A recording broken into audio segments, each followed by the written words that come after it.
Muy buenas televidentes, radioescuchas e internautas de la aldea global Ecomundo, Ojalá 4RD. Ahora que se cumple el 70 aniversario del triunfo de la revolución en China, de la revolución comunista en China, los estudiosos, académicos, analistas, estudian cómo China pasó de ser un país pobre y rural a una superpotencia mundial. Cuando Mao Zedong llegó al poder en 1949, China estaba sumida en la pobreza y devastada por la guerra. Ahora, cuando se cumplen 70 años del triunfo de los comunistas, el país es radicalmente diferente. Es una potencia mundial de primer orden y aspira a convertirse en la primera economía del mundo. Para algunos analistas, el milagro económico único en la historia no se debió al gran timonel, sino a la campaña impulsada por otro líder comunista, Deng Xiaoping. Se llamó Reforma y Apertura y logró sacar a 740 millones de personas de la pobreza, de acuerdo a cifras oficiales. Bajo la idea de un socialismo con características chinas, Deng Xiaoping rompió con lo establecido e impulsó una serie de reformas económicas centradas en la agricultura, la liberación del sector privado, la modernización de la industria y la apertura de China al comercio exterior. Ese camino alejó al país del comunismo de Mao Zedong y supuso una ruptura de las cadenas del pasado, en palabras del propio presidente chino Xi Jinping. El cambio comenzó en 1978. Entonces China era muy diferente a la nación que hoy puede situarse al nivel de Estados Unidos o la Unión Europea. Era un país empobrecido, con un Producto Interno Bruto de 150.000 millones de dólares para sus más de 800 millones de ciudadanos, muy por debajo de los 12,2 billones de este 2018, de acuerdo a cifras de las Naciones Unidas. El histórico fundador de la República Popular China, Mao Zedong, había fallecido 2 años antes, dejando un controvertido legado. Entre sus grandes proyectos se encuentra el gran salto adelante entre 1958 y 1962, que buscaba transformar la economía agraria del país, que provocó una hambruna en la que murieron al menos 10 millones de personas. O la revolución cultural entre 1966 y 1976, la campaña de Mao contra los partidarios del capitalismo, que llegó entre centenares de miles y varios millones de fallecidos y paralizó la economía. Fue en esa situación de pobreza y hambre cuando Deng Xiaoping, entonces el secretario general del gobernante Partido Comunista Chino, propuso un cambio. Deng Xiaoping apostó por las llamadas 4 modernizadores y por evolucionar hacia una economía en la que el mercado tuviera un protagonismo creciente. Su programa fue ratificado el 18 de diciembre de 1978 por parte del Comité Central del Partido Comunista Chino y en él se situó la modernización económica como principal prioridad. En los años posteriores se fueron poniendo en práctica cambios que entonces se consideraron ambiciosos y que salieron adelante pese a la oposición del ala más conservadora del partido.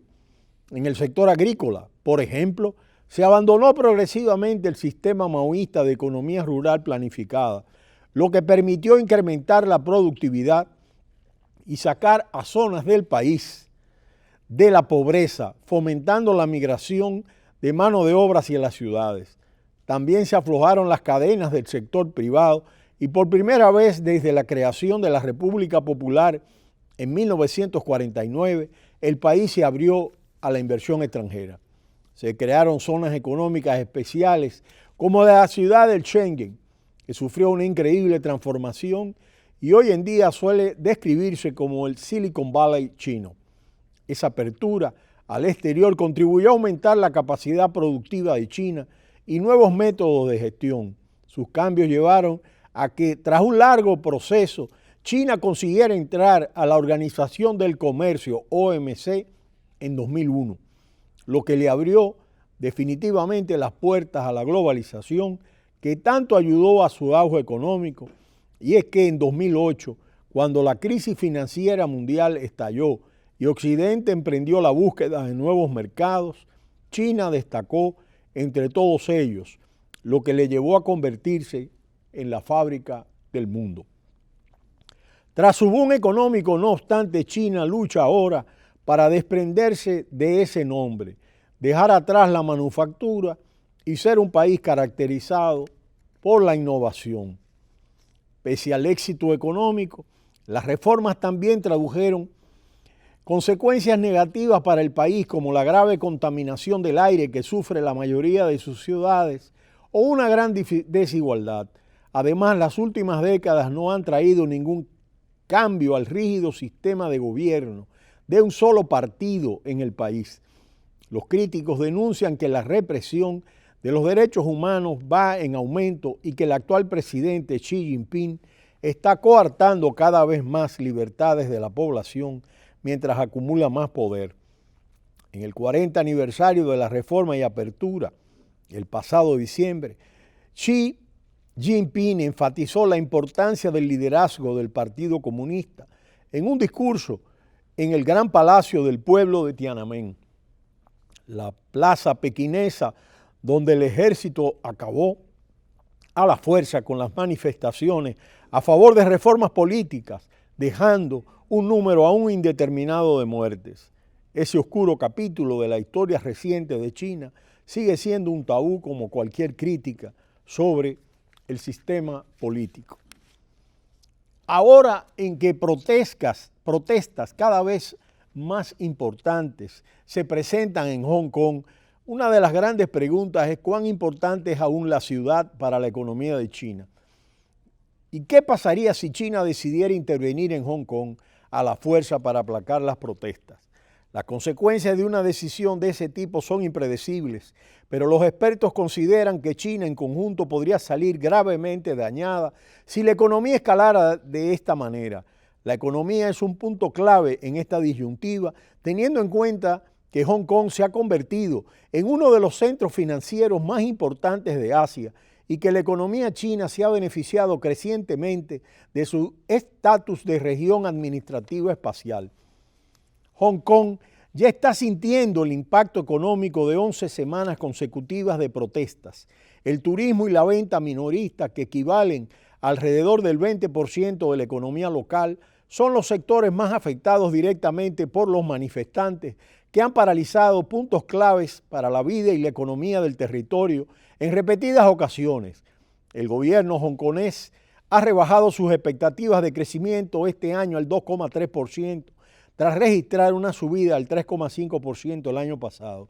Y recientemente, bancos privados y consultoras disminuyeron aún más las expectativas hasta el 1% o menos.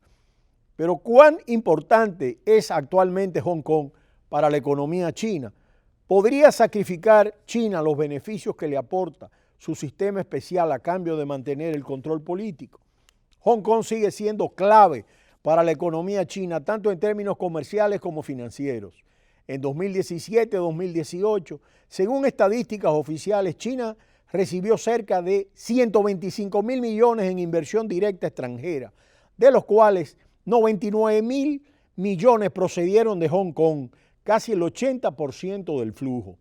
Eso se debe a que el Estado de Derecho de Hong Kong y su sistema judicial independiente proporcionan un lugar relativamente seguro para empresas que quieren invertir en China. La isla también es el primer socio comercial de China continental y el principal destino para las empresas chinas que quieren cotizar en bolsa fuera del continente. En 2018, más del 60% de las 354 empresas que hicieron una oferta pública inicial de acciones en China eligieron hacerlo en Hong Kong. Según la consultora PricewaterhouseCoopers, pese a que el mercado bursátil de Hong Kong cada vez enfrenta una mayor competencia de la bolsa de Shanghái. Hong Kong es para muchas grandes firmas del continente su punto de partida cuando empiezan a expandirse globalmente. Hong Kong además es crucial para las reservas de divisas foráneas de China. En este territorio las reservas llegaron a un punto alto histórico en julio de 448 mil millones de dólares, convirtiéndose en las séptimas más grandes del mundo. Para poner las cosas en perspectiva, Hong Kong, con una población de 7 millones de habitantes, tiene más reservas que países como India, Corea del Sur o Brasil. Las reservas de divisas de China, por supuesto, son las mayores del mundo, calculadas en 3,1 billones de dólares. De manera que en este 70 aniversario de la revolución comunista en China, todos los estudiosos, académicos, analistas, han visto cómo China ha pasado desde 1978, cuando se introdujeron estas reformas a partir de las políticas inspiradas en Deng Xiaoping, hasta el momento actual. Cómo entra la OMC en el 2001 y cómo después de la gran crisis 2008-2009, China ha avanzado de manera importante. Es representativo cómo pasa de la manufactura y de convertirse en la gran manufactura, en la gran fábrica del mundo, a buscar ya innovación, como hemos explicado recientemente en Ecomundo. En este momento en el que China está en un momento en el que es la principal potencia comercial y busca convertirse en la principal potencia económica del mundo. Por supuesto, estas protestas en Hong Kong y los datos que hemos presentado demuestran que en esta rivalidad de Hong Kong, que es parte de este territorio de la China continental, y en las diferencias, Hong Kong tiene una fortaleza importante para la economía china y se tiene que buscar algún tipo de aveniencia para que este flujo económico pueda mantenerse, de manera que China pueda continuar su proceso de crecimiento acelerado, aunque haya disminuido su nivel de crecimiento de 2 dígitos a 1 dígito, pero de todas maneras 6,7% es un ritmo de crecimiento sumamente alto. Pero será hasta mañana, cuando volveremos en Ecomundo, ojalá 4RD.